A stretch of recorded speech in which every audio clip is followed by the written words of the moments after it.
We actually need something to dance to. So this is the perfect example of he's right. In American production, it's all about keeping it unbelievably simple. You try to create lines that are repeatable, and you don't try to do too much. And K-pop and P-pop and J-pop, and it's not about simplicity. It's about complexity. Great day to play. Great day to play. It's a great day to play, everybody. Welcome on into the channel. Yeah. Well, this is your first time here. You are rejoining us. Thank you for being here with us today. You're loved, appreciated, always welcome here in this channel, and you are enough. Today, we're going to be getting into some finally, I know you guys have been waiting for this. This is Simon Servida with the behind the scenes of how he made what. And I was waiting, honestly, for Lucas for this for a long time. And then Lucas was like, oh, I had already seen it. So I'm just going to do it alone today.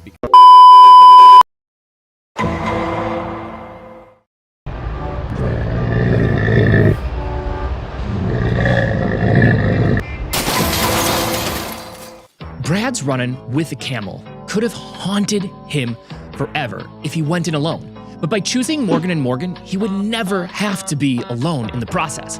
Look, I know that hiring a lawyer can be intimidating, but it doesn't have to be. By choosing the right law firm to be your partner, you can easily navigate through the toughest incidents. And with Morgan & Morgan, you have a true partner that you can trust. Did you know that you could sue when you're in an accident to be made whole? Did you know that you're not suing the person that hit you, but rather their insurance company? Did you know that you don't need a lot of money to hire a lawyer? You have questions, and Morgan & Morgan has the answers. If you're ever injured in an accident, you can check out Morgan & Morgan. You can submit a claim in 8 clicks or less without ever having to leave your couch. And for more information, you can get started at forthepeople.com or dial #law, that's #529, from your cell phone. Because he's already seen it, so it wouldn't be as impactful as what it would have been if he hadn't seen it. And we do really try to do that where we're not like doing fake reactions for you guys, even though this is probably going to be more of a chat and a breakdown. I unfortunately don't get Lucas all the time, so that's what we're going to be doing today. I hope you guys enjoy this. Please let us know what your thoughts are below in the comments. Don't forget, if you haven't already, like, subscribe, hit the notification bell, follow along with our journey by checking out our live streams Saturdays, noon Central Time, and you can check out our brand new single, My Light, out now on Spotify, Apple, and Amazon. We actually should be doing, I don't know that he's done it yet. I don't think he has. We should actually be doing one very similar to this for My Light, so you guys can see the breakdown and stuff if you're more interested in the technicalities and all the things that happen behind the scenes on that. But without further ado, let's go. 500K views in 3 hours? That's me. That's my name. I made this. That's so cool. What's up? Welcome back to the channel. My name is Simon Servida. In this video, I'm gonna show you how I produced the single for the #1 boy band in the country. No cap. Which country? The Philippines. Which is really cool because my ethnicity is Filipino. I was born in Canada, but both my parents are Filipino. The group is called SB19. They're a P-pop group. That stands for Pinoy Pop. And the single I helped produce is called What? So I'm going to give you guys a really detailed breakdown on the song. And I'm also going to give you guys a behind the scenes on how we worked on it. Okay? Let's take a look. Now, this was easily one of the most challenging projects I've ever had to work on. For a lot of reasons. We'll get into that later. But let's start at the beginning. Like, how did I get the opportunity? There is a member on the group called Pablo. This is Pablo's face right here. He does a bit of production himself, so I guess he stumbled across a couple of my YouTube videos. And then he reached out to me. He was like, what's up? I said, what's up? He said, you trying to make something? I said, maybe, perhaps. For the workflow, it was a lot of back and forth DMing, and then on occasion, I'd get on a Zoom call with him and his brother Josh. Here's what Pablo sent me at the very beginning. We just started with the demo file. So all we have here is the top line and the guitar under it. Nagsimula na pero wala na kung balak na tapusin. Di ibig sabihin pag di tinapos ako'y hihinto na rin. Alam. Not to be completely honest, I don't know what they're saying. I'm Filipino. I thought I knew Tagalog. But looking back, apparently I only know Tagalog that's used in a household setting. Hoy, halika dito. Kukurutin kita. Pangit mo. So if somebody can translate this, I'd really appreciate it. There's actually a switch up in the song. So it goes from 112 BPM to 112, then 96. I never had to work on a song with the tempo change before, so this was tough for me. We're gonna just try to flesh this out because So this is super interesting. You know, you never know when you're gonna get your break as a producer. You really don't. You never know when that one is gonna happen, and a lot of great producers go very long periods of time without getting anywhere. Obviously, the world has just become such a bigger place now.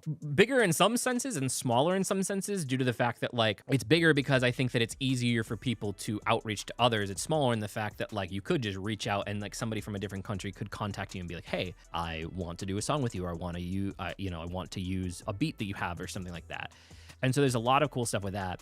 But it's like, it's even small things like, you know, we learn and we do new things every single day. And until you're exposed to it, you have no idea. So like small things like never doing a tempo change in a song, not even shocking, because especially if you're mostly doing, you know, if he's from America and he's mostly doing American style music, it's very rare that you're going to have things like tempo changes anymore, key changes, things like that. So it's kind of cool seeing that.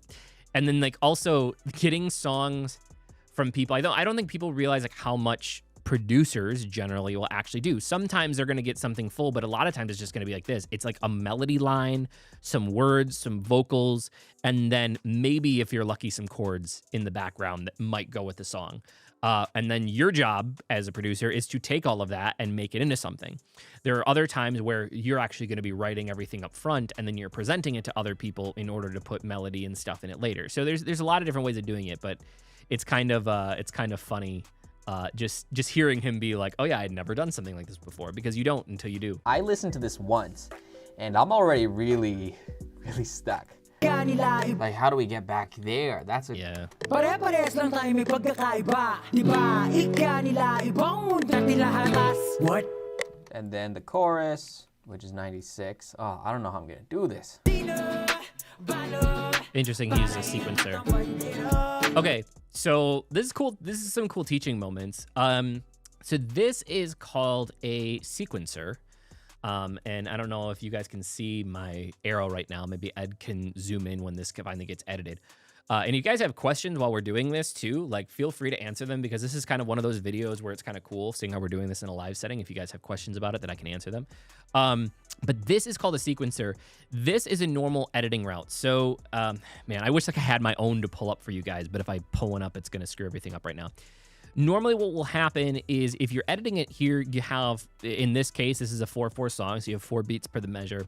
And then generally each one of these would represent a beat, or in this case, probably 2 or 3, whatever they have for the bars right now.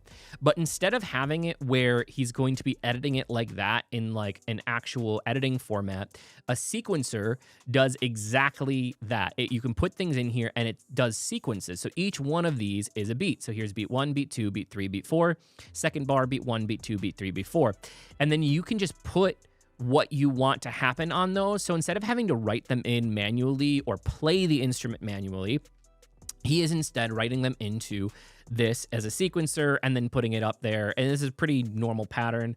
It looks like we have a kick here, and probably what I'm guessing is like some kind of snare, and then a second layer probably for the kick as well. So that's kind of what's happening here. But this is like when you see this, each program is a little bit different. Do I know what's up? This looks like it might be Fruity Loops, maybe? Because this is an older version. This looks like probably FL Studio, which I don't use.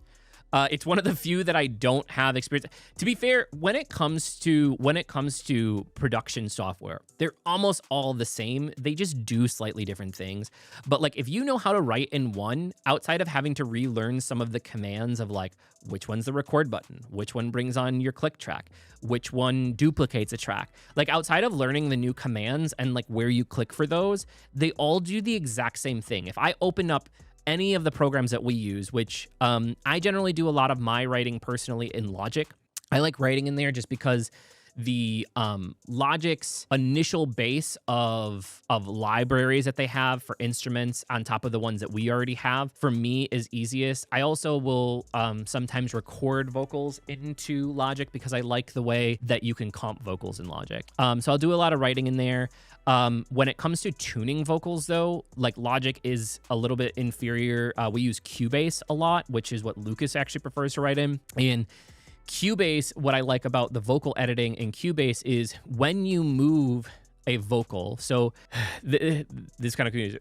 When you have a vocal line, right? Let's say that somebody is right here and they're on pitch. Well, that pitch actually might be up to 50 cents below or 50 cents below above the pitch. So just because they're on E doesn't mean they're actually completely on E. They might be 24 cents below E, and therefore to everything else it's perfectly on pitch. It sounds like it's still out of key. You can then take that vocal and you can manually move each little piece of the vocal up or down. Depending on the program is depending on the feedback that you're going to get from that though. So in Logic, when you move it up and down, it gives you an artificial sound that tells you where the key is. And the problem with that I find with artificial sound when you do it is you don't get the voice character. And that could change dramatically, especially as most voices aren't completely flat. So if you're just hearing an artificial sound when you're tuning, there might be things that you're gonna miss, or you might mistune it because of that. In Cubase though, when you do the movement, it gives you the true vocal character of the voice. So for vocal tuning, I tend to like to use that. For really, really fine-tuned vocal tuning, I will use Pro Tools. And Pro Tools is a little bit different because you can't just drag it up and down. You literally have to highlight. So like these things right here that you guys are seeing, these little pieces of a vocal, you would literally have to zoom in, highlight the portion, just a little piece that you want, and then you would manually put how many cents you want it to go up and down in terms of pitch.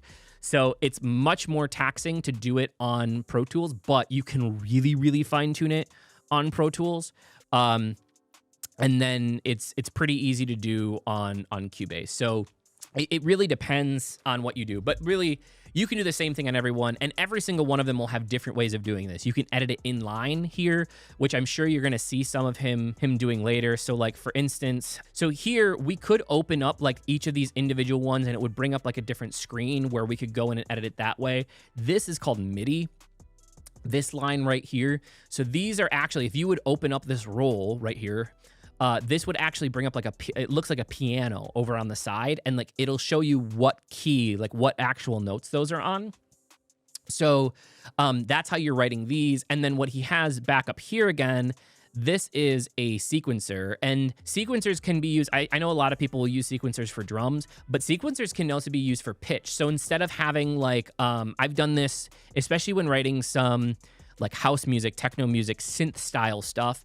Sometimes like simple, like small melodic lines in the background, you would, instead of these each being an instrument, each one of these would be a pitch. And then you can actually set it, like, let's say that I wanted to not do it in like a normal key. I wanted to do it in like a, pentatonic key or something like that. I could just set those notes and I could then go through, I could make one of these hold out for 2 notes. I could make them all 64th notes if I wanted to, and like have them like almost like trap hats and stuff like that. So it's just a different way of writing in this thing right here.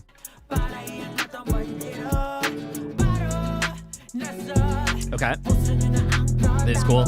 I'm just gonna go through and we're gonna just talk about each one of these. So here he's adjusting the velocity of these to make them feel more realistic. So like, when you're writing drums, when you're writing almost anything, nothing is the same melody. If like I was actually playing a physical drum, it wouldn't be boom, boom, tss, boom, boom, tss. It's gonna be boom, boom, tss, boom, boom, tss, boom, boom, tss, boom, boom, right? Like it's gonna be different velocities depending on how I'm hitting it. And that's what he's doing here, is he's actually writing in the different velocities of the note to make some of them a little bit louder, some of them a little bit softer, to make it more what it would actually sound like on a real drum kit.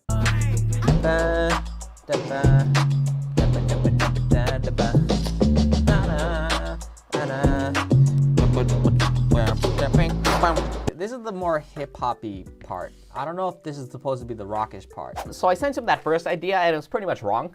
I had the hip hop and the rock part switched around. He said it should be similar to We Will Rock You. So I said, oh, okay. So once I realized it was switched the wrong way, then I made this one more rock inspired. Now we have the electric guitars.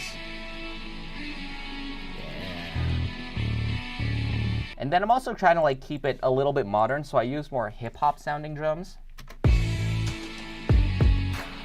So this is actually, okay, I wish I could zoom in on this screen. I wish I could zoom in. Ed's gonna have to do a lot of this. So this, if you can see this line right here where it says chorus guitar, There's the lead guitar that's happening down here, and then there's a chorus guitar happening down here.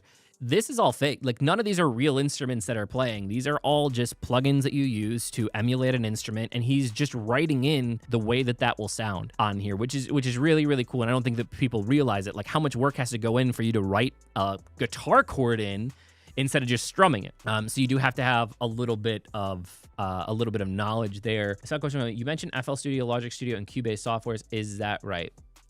Yeah, so those are... So there's multiple different ones. The industry standard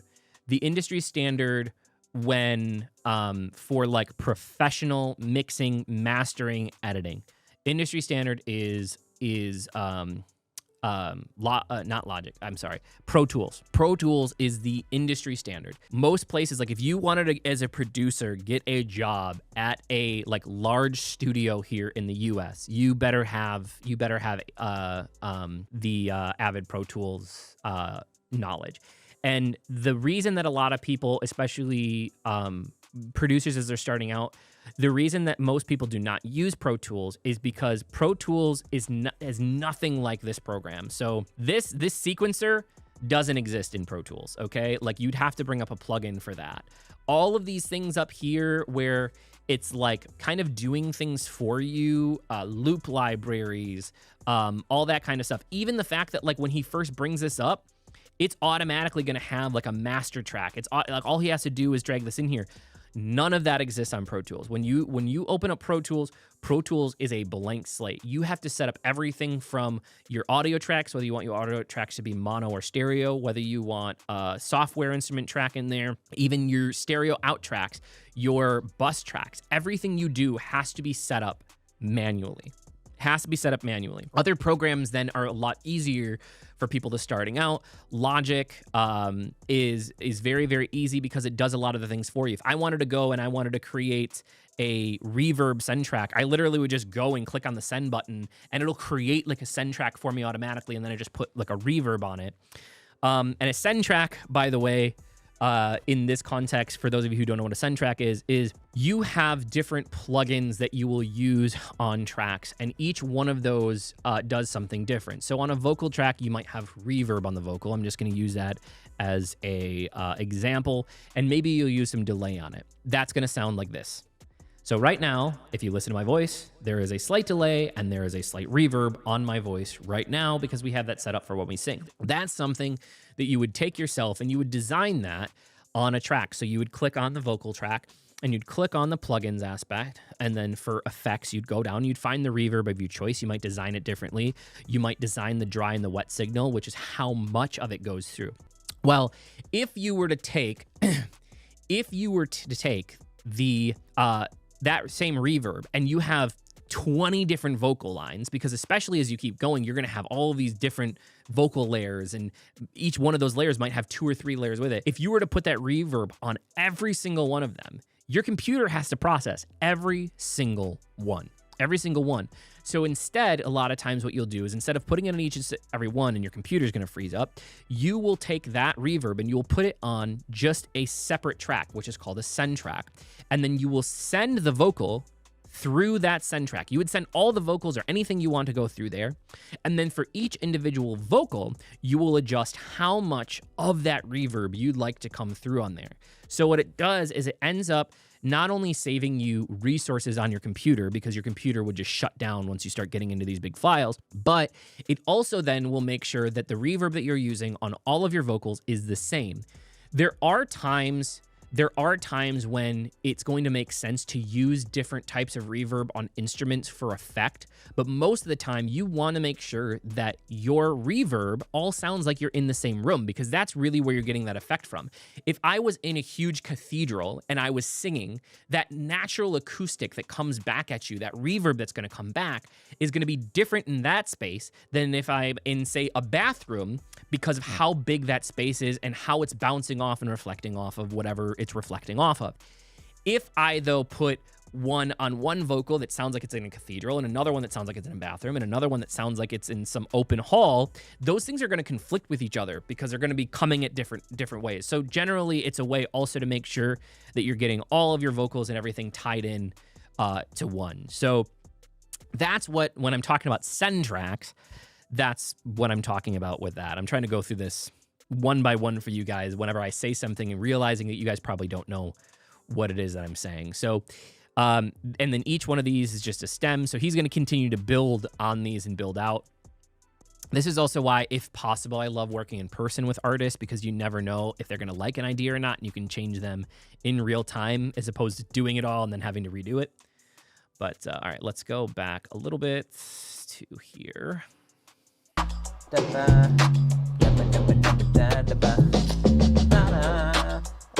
Can't remember. No, we were past this Then I already. made There this. we go. That Okay. it should be similar to "We Will Rock You." So I said, "Oh, okay." So once I realized it was switched the wrong way, then I made this one more rock inspired. Now we have the electric guitars.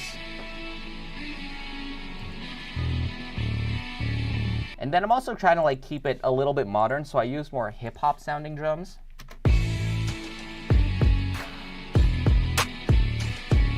We ended up using a lot of this for the end of the song, but for the main chorus, this wasn't it. First chorus pause, second chorus pause, okay. and then after the bridge. Okay. So this is what I'm talking about when I talk about the tracks. This is kind of like an internal mix board.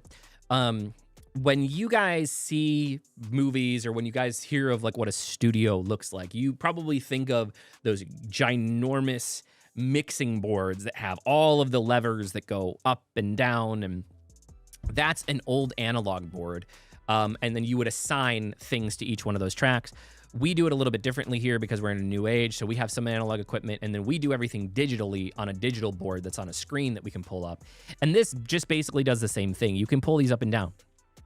So each one of these is a track. And when I was telling you, like in Pro Tools, that you have to set all this up, each one of these tracks automatically is here when you add something in Fruity Loops or FL Studios, which is Fruity Loops, Logic, Cubase, any of the other ones you really use besides Pro Tools, which is the industry standard.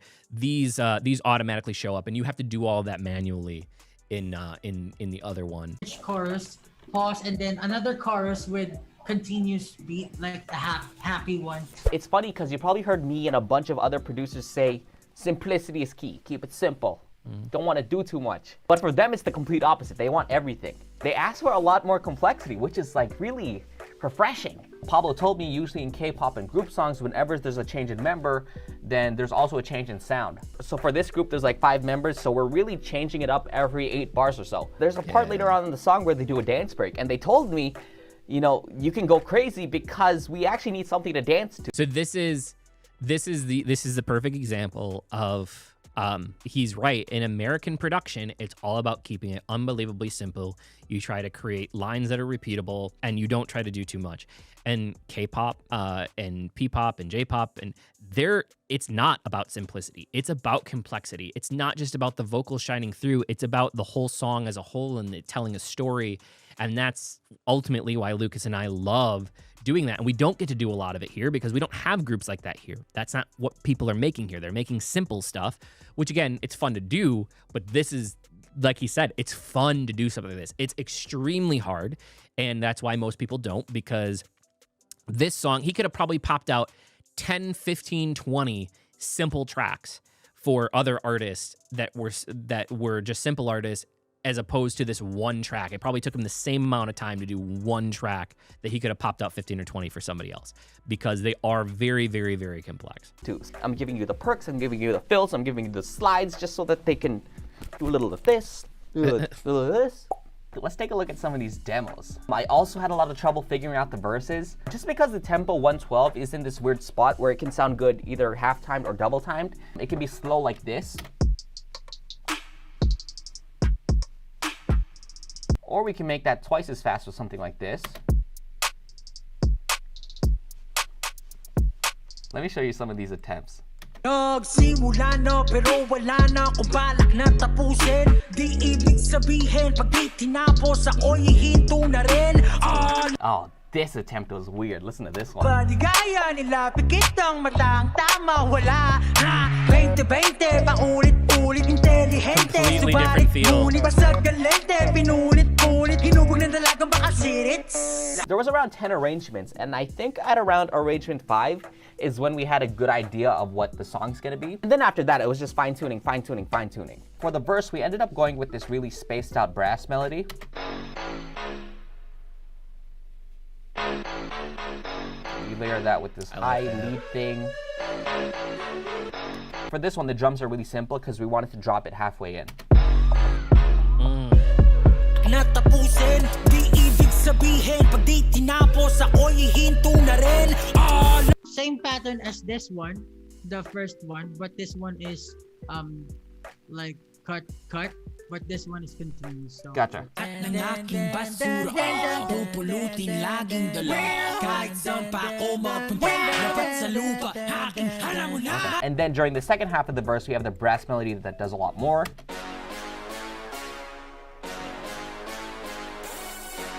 Like Capital Siren. The drums are doing a lot more as well.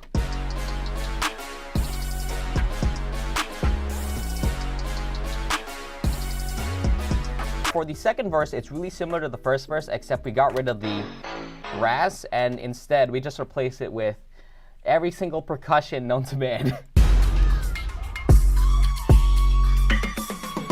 This thing, weird filtered percussion loops, more percussion loops, glass thingies, snare stuff, whatever this is, hi-hats, more hi-hats, some really glitchy toms, more percussion, more fills, and then during the second half, it's like the first verse. Here's an example of the workflow. So I just send him a Dropbox link with the song, and then he just sends me back a list of notes. Make it sound grimy, maybe try a new melody, maybe put in a new instrument. The chorus should be a bit bossy. Boss, boss, or I think that should be a kid first. We decided for the chorus that it should be really big and Something really cool about this is like working with somebody that knows what they're talking about. You know, it's very, very clear as you hear the conversation that they're having back and forth that Pablo knows the direction to give him. Most of the time as producers, we don't have that luxury, you know, and it can be a gift or a curse. You could work with an artist who knows but doesn't know how to implement it, and so he's got a very specific vision but like is going the wrong way with it. So they could be really like stubborn. But then you also have the good thing of them being able to help you, you know, if they really know what they're doing, like Pablo does, where they can really kind of give you ideas of like, this is what I'm thinking, and they can verbalize exactly what they're thinking, as opposed to having an artist with no songwriting ability, which is most artists, honestly, most good artists don't do a lot of songwriting. They don't do, and even if they do lyrics or they do melodies, they don't understand the production elements that go behind it. So they don't know how to verbalize and tell you what they want. They're just like, this isn't it. And so you like the producer's job is to go through that process with them and try to get their ideas from here to here, and that's where a lot of the work comes from. So it's very, very interesting to seeing their workflow here, because it's a lot of him being able to say like, hey, going through line by line and being like, this, you know, this 20 seconds we need it to be here, try to put more of a bass in here, try a different bass in here, you know what I mean? Like those are all really, really cool moments here that you don't get with a lot of normal artists that you're working with. They're just gonna be like, I don't like it. What don't you like about it? I don't know. I can't put my finger on it. I don't like it, you know?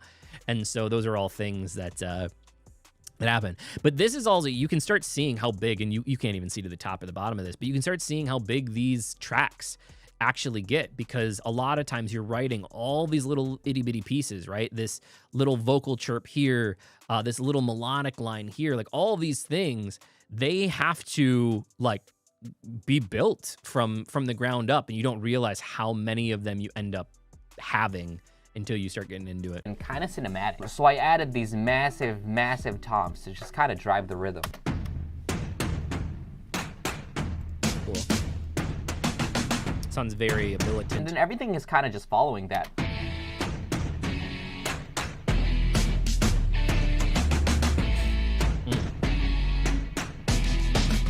Some chants. Yeah. For the intro, they wanted the main melody of the hook, but that turned into this big marching band brass idea. I think this was the first attempt.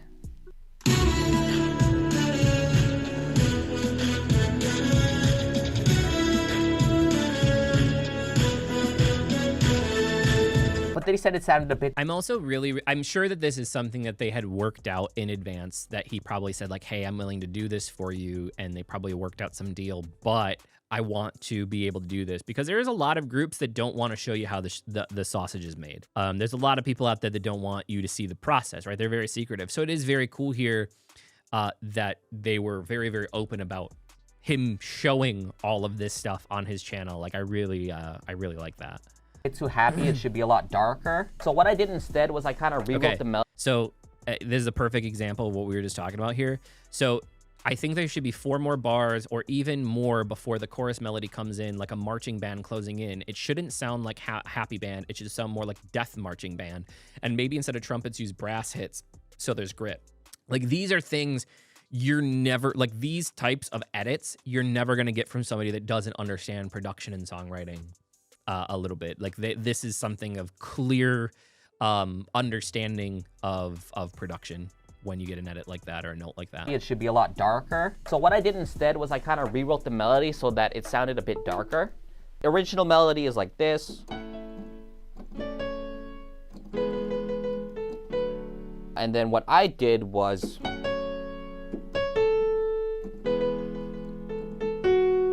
and then we just put that on a bunch of horns. That's a really cool horn sample. Then there's a high horn that comes in.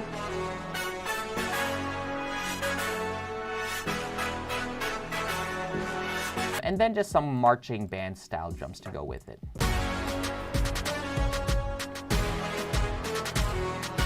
Man, one of the reasons this was such a difficult project was because I was being stupid. As you saw before, we went through a bunch of arrangements and different demos. And since I'm so lazy, instead of deleting all these instruments, I just kept adding them onto the project. And then it was just this big file where there's too many plugins and there's too many sounds and every single track in my mixer chain is used up. It was just a lot of me wasting time waiting for stuff to load, and then it ended up crashing. And I'd lose entire hours just trying to render. Okay. So it's the biggest thing, the biggest mistake that we make as producers, and it doesn't matter how well versed you are, you get really, really excited about something and you get lost. Like we get lost in the music and the creation process, and man, Control S or Windows S is your friend. You have to save all the time because it is not abnormal because again, these programs take up so much memory. There's so much computer usage happening. And if you don't save often, you will lose hours of stuff. And trying to recreate that process of where you were at sucks. And like he did here, like the other thing is like if you don't keep your stuff clean as you go, you will start running into these issues where you run out of space, where you now have to go through later when you start getting done and you're like, oh crap, where was this vocal chop? Where was this ad lib? Where was this? And like you're going through now 100 tracks to listen to everyone individually because of that. So, but yeah, you really got to all the time. You should be saving what you're doing. And the other thing that I've seen a lot of people make mistakes at is they don't save different versions of their project. So if I start working on a project today and I come back tomorrow to work on that same project, I'm going to save it as a completely new project file, the whole thing. So one will be, day one or like whatever the date is, and then I'll have the next date on the next one and the next date on the next one, because what will happen otherwise is you will sometimes want to go back, like what he was putting there. He's got all these different ideas and he's got all these different arrangements in there. But now you're playing a game of figuring out which one was which, where instead what I'll do is I'll just say like, okay, I really liked, I remember that on day one, I had this really, really cool melody and I deleted it in the future. I'll just go back to day one, copy it out of day one, and then carry it back over to my new project. And so that way, like every single day that I come on, and if I lose data or if something happens, I have different backup copies if a file were to get corrupted as well. So like I always, when we're going through that process, creating different project files each time so you can always go back to an earlier version if you need to is also extremely important because you can lose a lot otherwise. Figure stuff out. It was a lot of this. Little blue circle and just praying this thing doesn't crash.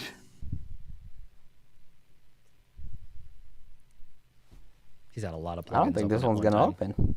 Guys, don't be like me. Be organized. Let's take a look at some of the dance break attempts. Okay, let's Let's take a look at this one.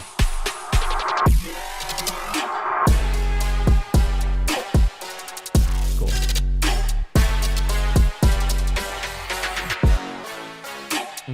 The drum groove was pretty much there. It was mainly just finding what's gonna be on the top melody. What is this one? Oh, this one. I like this one.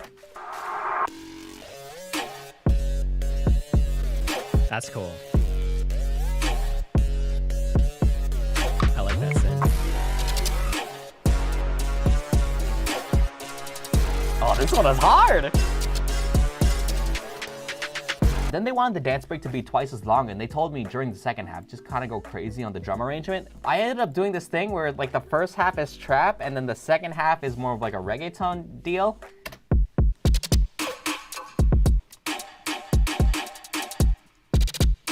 And then there's a bunch of weird like fills on this like. Yeah, like this melody was cool, but it didn't sound like anything from the rest of the song. So we decided that it should kind of sound similar to the intro I made. New horn melody. Yeah, yeah. Oh, no copyright song. Yeah. No copyright song over here. After that, we have like these. He's putting that in there so he could monetize it, like he was putting it in there that he wasn't taking it from their song. That's why he's keeping these really, really short. So he was singing over it so it didn't it didn't catch it. That's so funny. High horns that come in. High horns in the no copyright song. Okay, okay. No copyright song, do the dance. Oh. A lot of same old back That's and so forth, funny. back and forth, Dropbox link, little changes, until we got to like the final product. Let's check the info really quickly. 91 hours and 45 minutes. Are you insane? That's Yeah. like 24, 48, 72, 9. That's almost 4 4 days. entire days. They got it sent for mixing, and then they gave it back to me to do a bit of the final mix, and then it got sent off to mastering. And that was everything from my end. And here we are, the premiere day. I haven't seen this yet. 500K views in 3 hours. That's me. That's my name. So for those of you who don't know, music production goes through multiple stages. In the first stage in the creative process is generally the production. So a producer generally will do exactly what he was doing. You're putting all the elements in. That's part of the composition project. So most of the time, producers also do compositions, and you're creating melodic lines, beats, drum lines, percussion lines, chord progressions, whatever. All the musical elements that are going to be in the song is part of the production phase. Once that's done, oftentimes either the artists themselves in coordination with the producer, or the producer will make kind of like a reference mix of what the artist's initial idea was for that song. So that's where volume comes in, automations come in, the type of plugins that you're using, reverb, delay, things like that. Those things come into play on the vocals, and then that mix will generally get sent off to who is considered to be a mixer. A lot of producers will know how to do all three, but generally you don't, because each one is time consuming, and a lot of times you don't want, it's hard to mix and master your own track because you've heard it so many times that oftentimes you will miss elements in the track. You will miss that maybe there's too much high end, too much low end, that there's a part that's off, that there's a random, sound sample or something in there, that there's a scratchy noise in the background. Your ears literally get blind to it because, like he said, 91 hours is what he spent on that. So that then gets sent off. All of those stems will get broken down and they will get sent off to somebody else. And then they will redo and remix it all. So now that they have the elements, they'll actually go through and they'll adjust the volumes on everything. They will go through and put in different effects on everything based on what the artist wants or based on the reference track. And a lot of times when you get reference tracks for mixing as well, which we've had before, is sometimes people don't come to us for production, they come to us just for mixing. And so they will send us their song and they'll say, here's our song. Here's the base version of all of them, completely raw, dry, okay? So there's nothing on them. There's no effects on them. There's no automation on them. There's no volume change to them. Then they'll send me their reference mix of kind of their idea that they had in their head of the direction that they want to go with the song. And then oftentimes they will also send a reference mix of a similar song that they're trying to make it sound like, that they want the mix to sound like. And this could be a huge song, right? This could be, in their term, they were talking about production. He's like, think of We Will Rock You. But somebody could literally send you like, I want it to sound like this. I want the backing parts. I want the effects. I want them to sound like this. I want it to sound like a Travis Scott song. I want it to sound like I didn't want to use his name because he's canceled now. I wanted to sound like a Jay-Z song, though. I wanted to sound like a Jonas Brothers song, right? Every artist kind of has their own flavor and flair that they use. And so oftentimes the artist will send their mix of kind of the idea that they originally had when they produced it or worked with their producer, and then they will send a reference mix of what they are trying to accomplish. And then the mixer's job is to go through and try to do that to the best of their ability and go back and forth with now the artist and make it sound, all of those elements now that they're there, make it sound the way that they want it to sound. It's an extremely important part of the process. Most people don't realize that like it really does make a difference to whether something sounds like it should be on the radio or not. That's only the second part of the process. The third part of the process is what's called mastering. And this has changed over the years, but basically it takes that song and it does slight tweaks and adjustments to make it really, really fit for radio. It used to be that the master artist song, because things were done in records, would be that their job wasn't just to make sure that all of it was made for radio, but that each song from the first song to the 12th song on the CD sounded the same. So like as they transition from one song to the next, that one wasn't louder than the other one, that they all kind of had the same sound quality to them.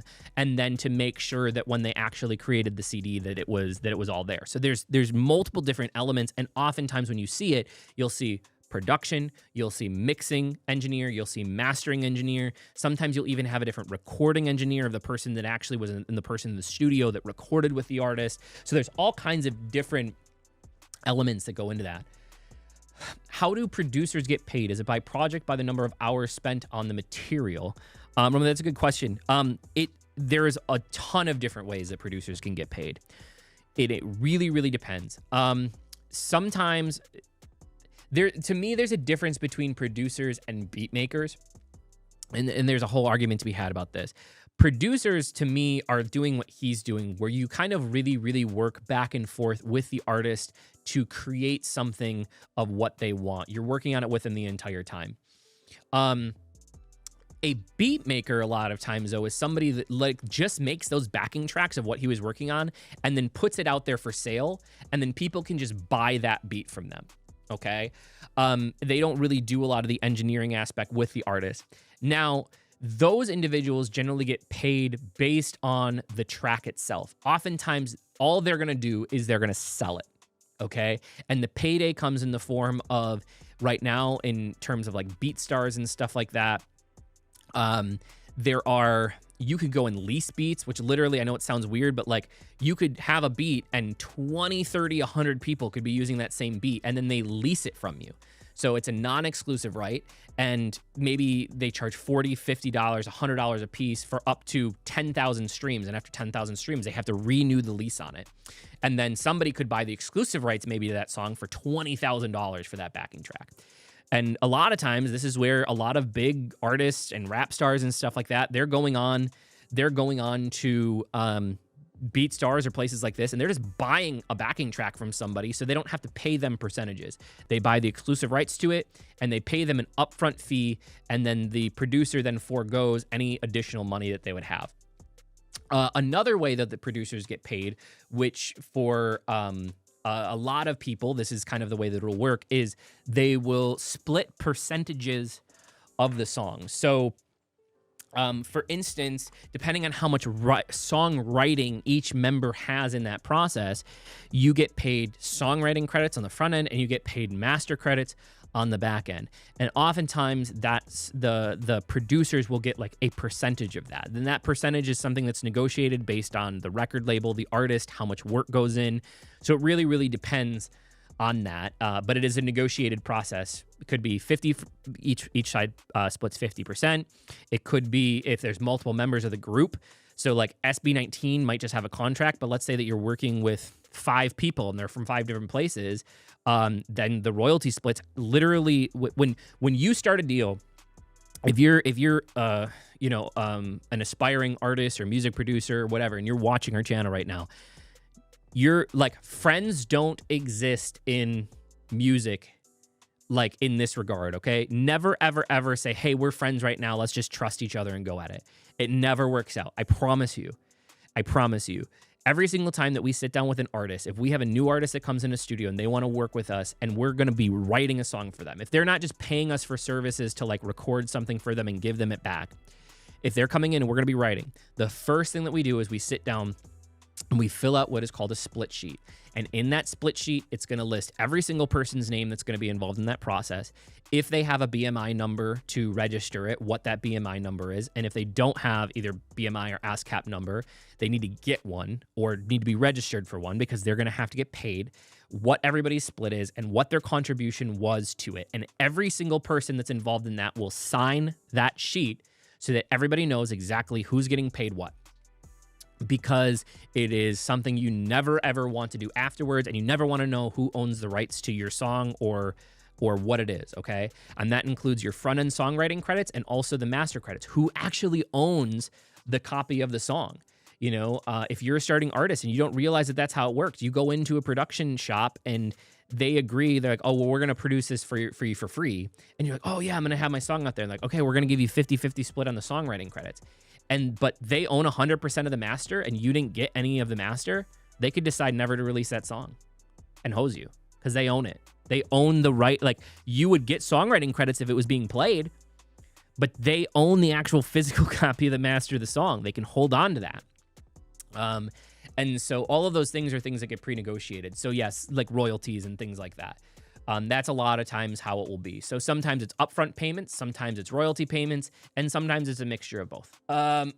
So yeah, it's just very, very interesting. And there's a lot of things, again, most artists, and this is why people hire management companies. This is why people have record labels, because there's so much information to know about the ins and outs of the music business and what's required of you when you release something, whether or not something has to be cleared because you used a sample from somebody that isn't a free sample or a free licensed sample.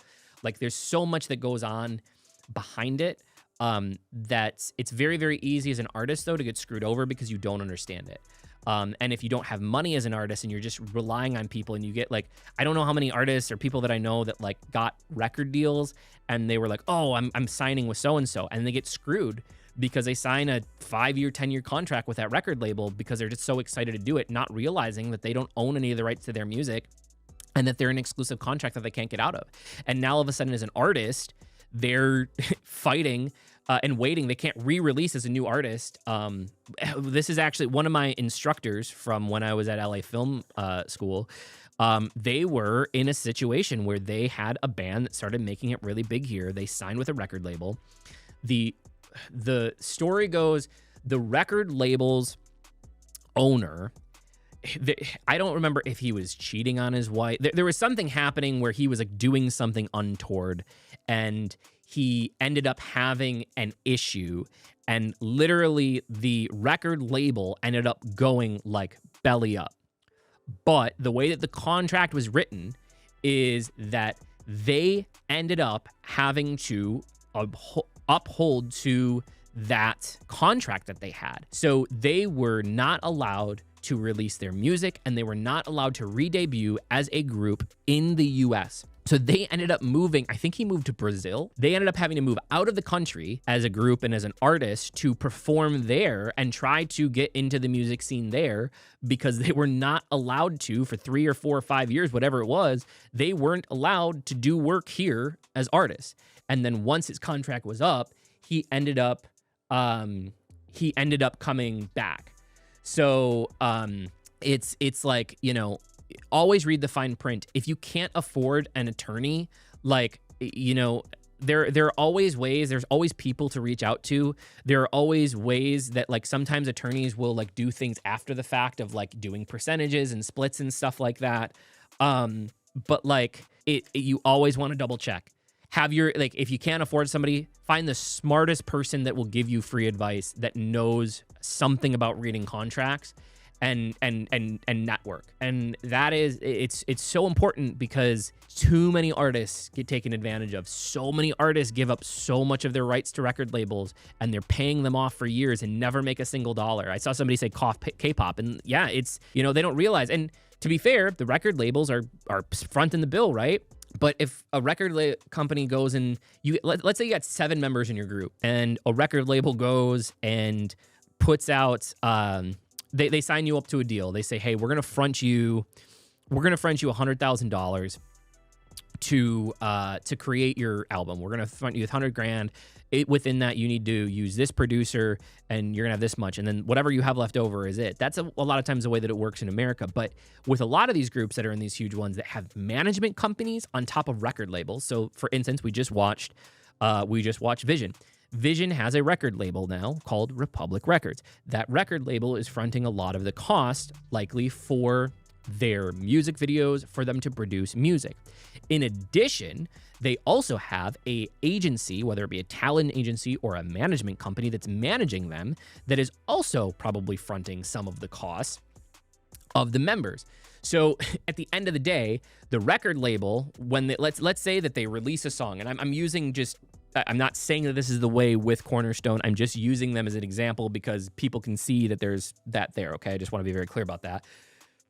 Let's say that the record label comes in and the record label is fronting and owns 70% of the masters or 100% of the masters, and they own 50 or 60% of the songwriting up until a certain point, and then it goes to 40%. And then the management company is taking an additional 20% off the top of everything that's happening. Well, all of that upfront cost to either brought to them by the record company and or the management company has to be paid back by those artists before they even generally get a dollar. So a lot of times in K-pop, and I'm sure it's the same in P-pop, I haven't talked to them enough, but in K-pop, they get basically stipends. They get like, okay, you're going to get $500 a week to pay for your living expenses, or maybe their living expenses are covered because they all live in a joint house or apartment, and their travel expenses are covered, so they get $500 a month to just pay for room and board and whatever they want to do with. And then everything else, though, every single other dollar that they make goes to the record company and the management company before the artists get anything. And whatever those upfront costs are, which could get into the millions of dollars, guys. You know, I think of First One. First One had that video that they claimed cost $300,000. I think it was like $300,000 or $400,000 US dollars to produce. It was like 10 or 20 million Filipino peso to make. That $400,000 went against the artist. It's not like, oh, it's there and we don't have to pay it back. The artists have to pay that back. Now, if you have 5, 6, 7 members, you're splitting up those costs, but you're also getting less back. So now let's say that let's say 3 years down the road, you're finally to the point where you paid your label off and everything's good and you're finally getting a percentage. The percentage that those 7 artists are probably splitting by the time that the record company and the management company and whoever else gets their split might be 12%, 18% at the most. And you're splitting that between 5, 6, 7, 8 people.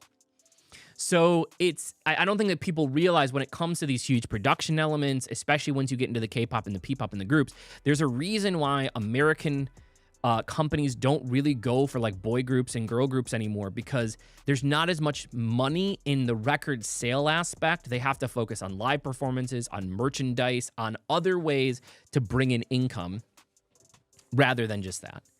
And I know that we went on a huge tangent here about this, but this is part of what's cool about watching stuff like this, is we really get to talk about this side of things, and there was a lot of good questions. So I hope that answered that answers a lot of your questions. But all right, we're gonna continue with the video. I could be here all day literally talking to you guys about this. Let's go. I made this. Coolest No way. feelings. Man, I don't even, it's kind of hard to believe right now. Yes, sir. It's been 3 hours. Look at all these reactions.